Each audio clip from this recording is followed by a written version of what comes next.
인류는 한없이 약한 존재입니다. 그렇기 때문에 인류는 힘을 합쳐 부족을 이루었고 국가를 탄생시켰습니다.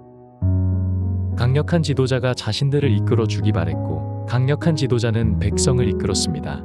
고대의 왕들은 자신이 만백성들을 이끌 적합한 지도자라는 것을 증명하기 위해 자신이 통치하는 제국의 업적을 여러 기념물로 남겼습니다.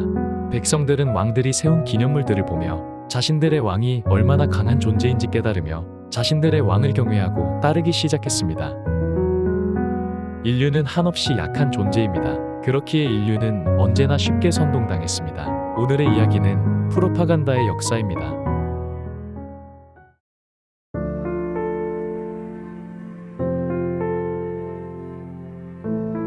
프로파간다, 일정한 의도를 갖고 여론을 조작하여 사람들의 판단이나 행동을 특정의 방향으로 이끌어가는 것. 인류 역사에서 프로파간다는 언제나 존재했습니다. 아주 먼 옛날 그리스 아고라에서 시민들에게 연설하는 아테네의 정치인들부터 자신의 얼굴을 동전에 새겨넣은 고대의 여러 왕들, 제국의 업적을 벽화로 그린 고대의 미술작품을 보면 프로파간다라는 단어가 등장하기 전부터 이미 많은 곳에서 다양한 방법으로 사용되고 있었다는 것을 알 수 있습니다. 고대 시대의 프로파간다는 지금처럼 여론을 호도하기 위한 목적도 있었지만 대부분은 불합리한 계급 체계의 유지를 위한 것이었습니다. 귀족과 평민이 존재하고 지배층과 피지배층이 존재했습니다. 그리고 평민이나 피지배층은 자신의 처지를 인정하고 받아들여야 했습니다. 당시에 이것은 규칙이었고 진리였습니다.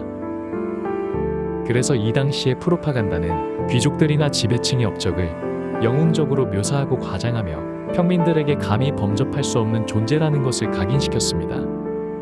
하지만 이 당시의 프로파간다는 동전에다가 얼굴을 새기거나 조각상 따위를 만드는 등 지금에서는 아주 흔하고 시시한 수준이었습니다. The Holy Bible may preach peace, but when it is Christendom itself that is threatened, then it is every Christian's duty to defend all that is holy. His Holiness the Pope has called a crusade to reclaim the Holy Lands from the infidel, who would deny Christian pilgrims their right to visit the holy places. It is time for the armies of Christendom to put aside their differences and unite under one banner, the sign of the cross, and give back God's children what is rightfully theirs, or die trying.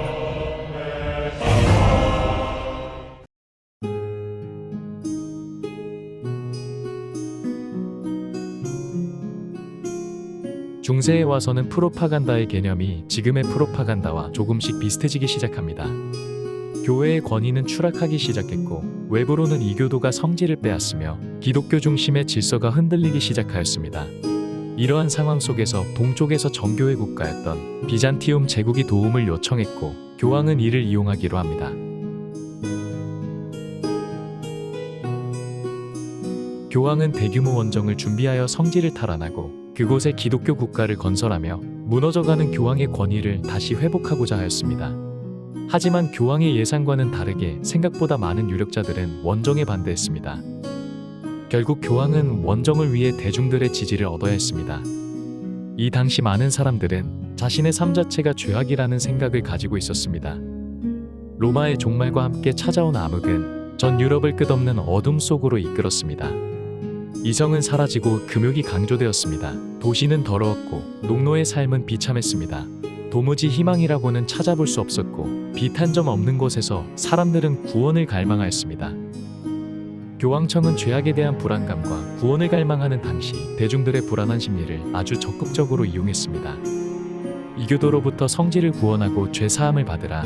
지금까지의 죄뿐만 아니라 앞으로 지을 죄까지 용서받고 구원받을 것이다.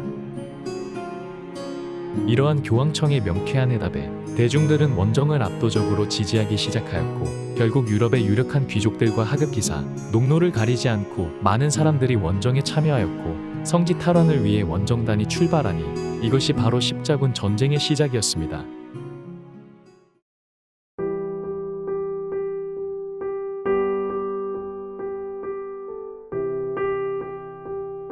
근대 시대에 접어들며 언론이라는 새로운 매체가 등장하였습니다. 그리고 민족주의가 전 유럽으로 확대되기 시작하였고 언론과 민족주의는 아주 치명적인 조합을 이루어냈습니다. 언론은 조각상이나 그림과는 비교도 할 수 없을 정도로 많은 사람들이 보는 영향력이 아주 큰 매체였습니다. 사회의 지식인부터 노동자까지 많은 사람들이 신문을 보았습니다. 이 당시에 신문은 계몽의 상징이기도 했고, 신문을 읽는다는 것은 자신이 지식인으로서의 소양을 갖추는 것이라는 인식이 있었습니다. 때문에 많은 사람들이 신문을 읽으며 신문의 내용을 의심하지 않고 그대로 믿었습니다. 유럽의 여러 시민혁명과 근대적인 민주주의가 도입된 이후 이제 정치의 주체 세력은 일부 기득권이 아닌 일반 대중들에게로 넘어갔습니다. 이제는 국가의 중대한 결정을 할 때 반드시 국민들의 지지가 필요했고, 이 당시 많은 국가들은 대부분의 국민들이 보는 신문을 아주 적극적으로 이용하기 시작하였습니다. 때로는 논리적인 설명보다 감정적인 호소가 잘 먹히는 경우가 있습니다. 특히 불안한 대중을 선동할 때는 감정적인 호소가 아주 효과적입니다. 이 당시 신문에는 수많은 풍자화들이 실리기 시작했습니다. 대부분은 정치적 정적들이나 잠재적인 적군을 비난하는 그림이었고, 국가의 업적을 찬양하는 사파들도 있었습니다. 이것이 이어진 게 지금의 만평입니다.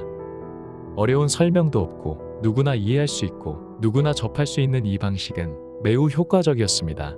만평을 보고 관심이 생긴 지식인들은 만평 옆에 쓰인 관련된 기사를 읽으면서 감정적으로도 논리적으로도 설득이 되기 시작하였고, 대중들의 의견을 하나로 결집하는데 아주 큰 영향을 끼쳤습니다. 언론이 근대적인 프로파간다에 기반을 세운 것이었습니다.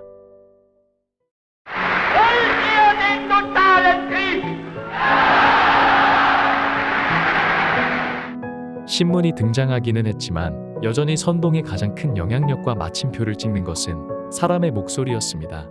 시대가 변해도 대중을 향한 연설의 중요성은 항상 강조되어 왔습니다. 연설은 매우 효과적입니다. 연설을 듣는 군중의 분위기, 연설자의 몸짓이나 표정, 성량과 열정, 이러한 연설장의 분위기는 때로는 수많은 프로파간다 사파보다 잘 쓰인 신문의 논평보다 훨씬 효과적입니다.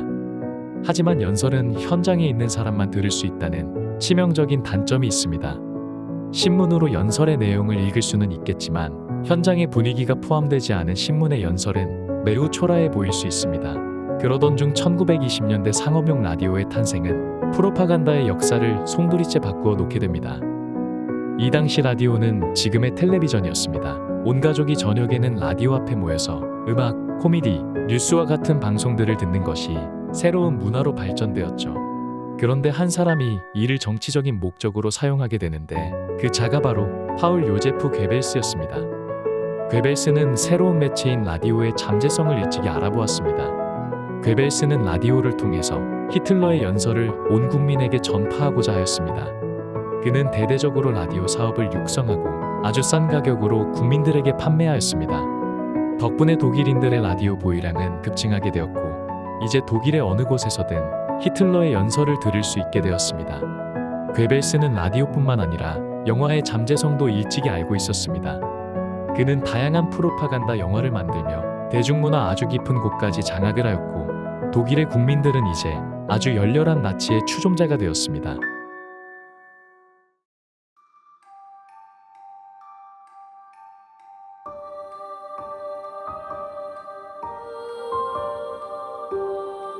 현대에 들어서는 수준 낮은 프로파간다가 우리의 곁에 존재하고 있습니다. 인터넷 통신망의 발달로 과거 신문이나 라디오와는 비교도 할 수 없을 정도로 많은 사람들이, 다양한 연령층의 사람들이 인터넷 세계로 들어왔습니다. 언론의 진입장벽은 낮아졌고 이제 대중들은 너무나도 많은 정보를 접하게 되었습니다. 대형 언론부터 일개찌라시 언론까지 수많은 언론이 생겨났고, 이제 과거의 방식은 더 이상 통하지 않았습니다. 많은 정보 중에는 검증되지 않은 정보, 갈등을 조장하는 글들이 난무했고, 과거 언론이 거쳤던 중간 과정 없이 있는 그대로의 정제되지 않은 정보들이 대중들에게 전해졌습니다. 이제 과거와 달리 대중들은 자신들의 입맛에 맞는 정보들만 들을 수 있게 되었고, 이 과정에서 자연스럽게 대중은 편향적인 사고를 가지게 되었습니다. 이는 사회의 분열로 이어졌고, 언론이 이를 오히려 적극 이용하며 지금은 보급형 프로파간다가 난무하는 세상이 되었습니다. 인류는 언제나 선동당했습니다. 앞으로도 그럴 것입니다. 선동을 당하지 않는 사람은 없습니다. 지금 우리는 가장 비참한 프로파간다의 시대에 살고 있습니다. 진실과 거짓이 구분이 안 되고 누구도 믿을 수 없는 현 시대에 프로파간다의 긍정적 의미를 다시 생각해 봐야 할 때인 것 같습니다. 지금까지 프로파간다의 이야기였습니다.